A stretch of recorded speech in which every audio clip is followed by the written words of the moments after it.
예. 근데 곽정근 특전사령관의 그 증언에 의하면 네. 언제부터 쿠데타 할 것으로 봤냐고 했을 때 반국가 세력 연설 때부터라고 생각했습니다라고 증언하잖아요. 그게 작년 8월이에요. 작년 8월이다. 예. 그러니까 사실상 무슨 경고성이고 갑자기 욱해서 하는 것은 아니고 작년 8월부터 치밀하게 준비한 거다. 쓸어버리려고 했고 우리 이 대표님에 대한 피습도 절대 이 개별적인 고립된 사건이 아니에요. 그래서 대표님에 대한 피습이 실패하니까 예. 올해 3월부터 총선 결과가 어떻게 나오든지 간에 자기들이 이기면 이긴 대로 지면 진 대로 준비를 한 거죠. 쓸어버리려고. 쓸어버리겠다. 예. 그렇기 때문에 뭐 무슨 뭐 경고성 어쩌고 다 거짓말이에요. 그 의원님께서 오늘 아침 뉴스공장 출연하셔가지고 전쟁 나서 다 죽을 뻔했다 우리가. 우리 뭐 여기 있는 사람만 죽는 것이 아니라 다 죽을 뻔했다. 이런 얘기를 김어준 공장장이 한 거죠. 김어준 공장장이 한 건가요? 예. 근데 이게 뭐 어떤 얘기입니까?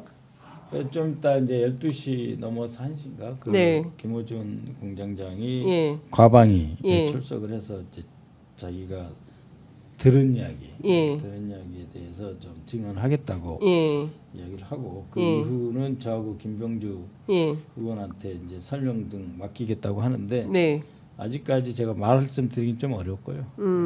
자 어쨌든 항상 우리가 생각하는 최악의 상황이라는 게 있잖아요.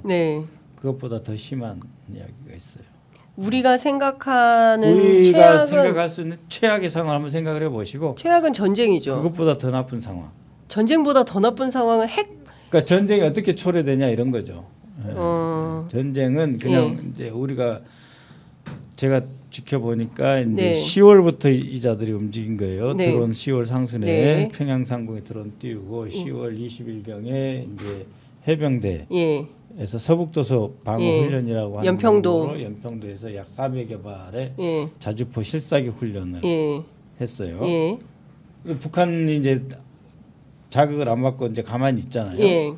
그러니까 이제 또 10월 그 바로 그 연평도 사격 직후에 또 천무 30발을 강릉에서 또 30발을 쐈어요. 그날은 국정감사 날이었어요. 계룡도 국정감사 날. 그래서 저녁 시간 되니까 박안수 육군 총장이 전투복으로 갈아입더라고요. 그래서 지금부터는 이제 상황에 들어갑니다라고 어디로 갔어요. 그때 이제 그 천무 30발을 쐈어요. 그러니까 국감하는 날 쏘는 거예요, 이자들은. 그러면 11월 하순에는 이제 오물풍선의 원점 타격. 그때부터는 완전히 이제 들어간 거죠. 원점 타격은 그 오물풍선이 올라오는 북쪽을 때린다는 이야기인데 결국은 실제로 그렇게 하지 않고 그걸 빌미로 이제 특전사가 서울에 진입하는 그런 작전을 실행하고 그 서울에 진입해서 북한이 야기한 어떤 상황을 대처하는 줄 알았는데 우리 잡으러 온 거죠. 근데 그것과 동시에 이제 이게 실패하면 어떤 그 시나리오 제2, 제3의 플랜 B, C가 있었다 이런 거죠. 플랜 B, C가 있었다. 근데 이게 우리가 생각하는 최악의 상황보다 더 끔찍한 무언가가 준비돼 있다. 그리고 그것은 아직 실행되지 않았다. 그러면 실행 가능성은 여전히 살아 있다. 이렇게 봐야 됩니까? 그렇기 때문에 이제 그 토요일 날 공장장이 만약에 오늘 나와서 말씀하신다면 예방 차원에서 그러한 가능성이 여전히 있기 때문에 이 작전을 그러면은 그 계엄 전부터 세웠다고 봐야 됩니까? 아니면 당연하죠. 작전이라고 하는 건 항상 사전 준비해 놓은 거죠. 프리플랜드 돼 있죠. 사전에 계획하지 않으면 그건 작전이 아니에요. 그러면 대응이지. 그럼 이건 군에서 국방부가 작성한 겁니까? 플랜 B, C를? 그 자들이 한 거죠. 국방부라고 말하면 또 우리 국방부에서 정말 그 대한민국의 안보, 또 국민을 지키는 일에만 전념하는 절대 다수의 그 국방 관련 그 지부가 있기 때문에 그분들의 명예를 훼손할 수는 없고요. 그분들과 별개로 준비를 한 거죠. 그러니까 일종의 이제 김용현 계엄팀에서 그렇죠. 플랜 BC 그러니까 드론을 띄워도 천무 30발을 쏴도 자주포를 쏴도 만약에 다 안 된다 그랬을 때는 오물풍선 원점 타격 이 원점 타격이 원포인트 공격이 아니라 그 지역 자체를 초토화시키는. 그러니까 이제 그 김용현이 국방에서 나와가지고 그 14곳에서 그 오물풍선을 띄운다고 파악하고 있다 그러더라고요. 그러니까 이제 14곳에서 오물풍선을 북한에서 오물풍선을 이렇게 날려 보내는 그 원점이 어디냐 어느 국회의원이 물었어요. 국회 국방위에서.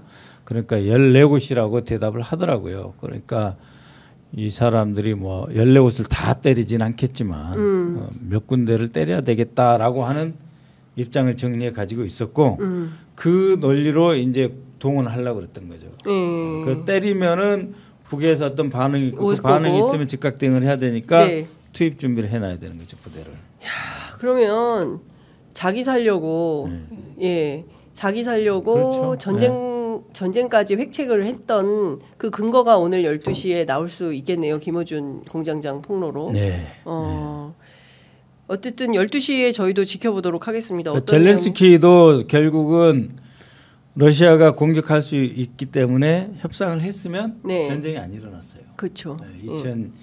2022년 2월 24일 날 이제 러시아가 이제 우크라이나를 쳤는데 그때 그 러시아 그 우크라이나 땅이 흑토대라 그랬고 질퍽해요. 아주 그 흙이 비옥한 땅. 세계 3대 곡창이에요. 맞아요. 그러니까 조금만 이제 얼음이 녹으면은 탱크나 차량이 못 지나가요. 그래서 라시푸티차라 그래가지고 이제 진흙화되는데 그게 3월 중순이면은 그 땅이 다 녹아서 진흙화돼요. 3월이 되면 3월 한 10일, 20일 돼도 그러니까 그때까지 협상을 끌었으면은 러시아가 공격하고 싶어도 못했어요. 그 누구나 다 아는 사실이에요. 누구나 다 아는 사실. 그러니까 젤렌스키가 협상을 한 달 반만 끌었으면은 전쟁이 안 일어났어요. 근데 전쟁을 사실상 허용했다 그럴까? 그렇잖아요. 네타냐후 하는 짓도 보고 보면은 그렇고 네타냐후. 같은 과예요.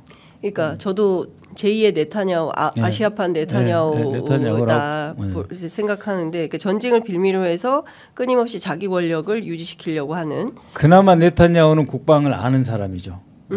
총리를 6번 한 사람이에요. 6번째 지금 하고 있을 거예요. 이 사람 그것도 모르잖아요.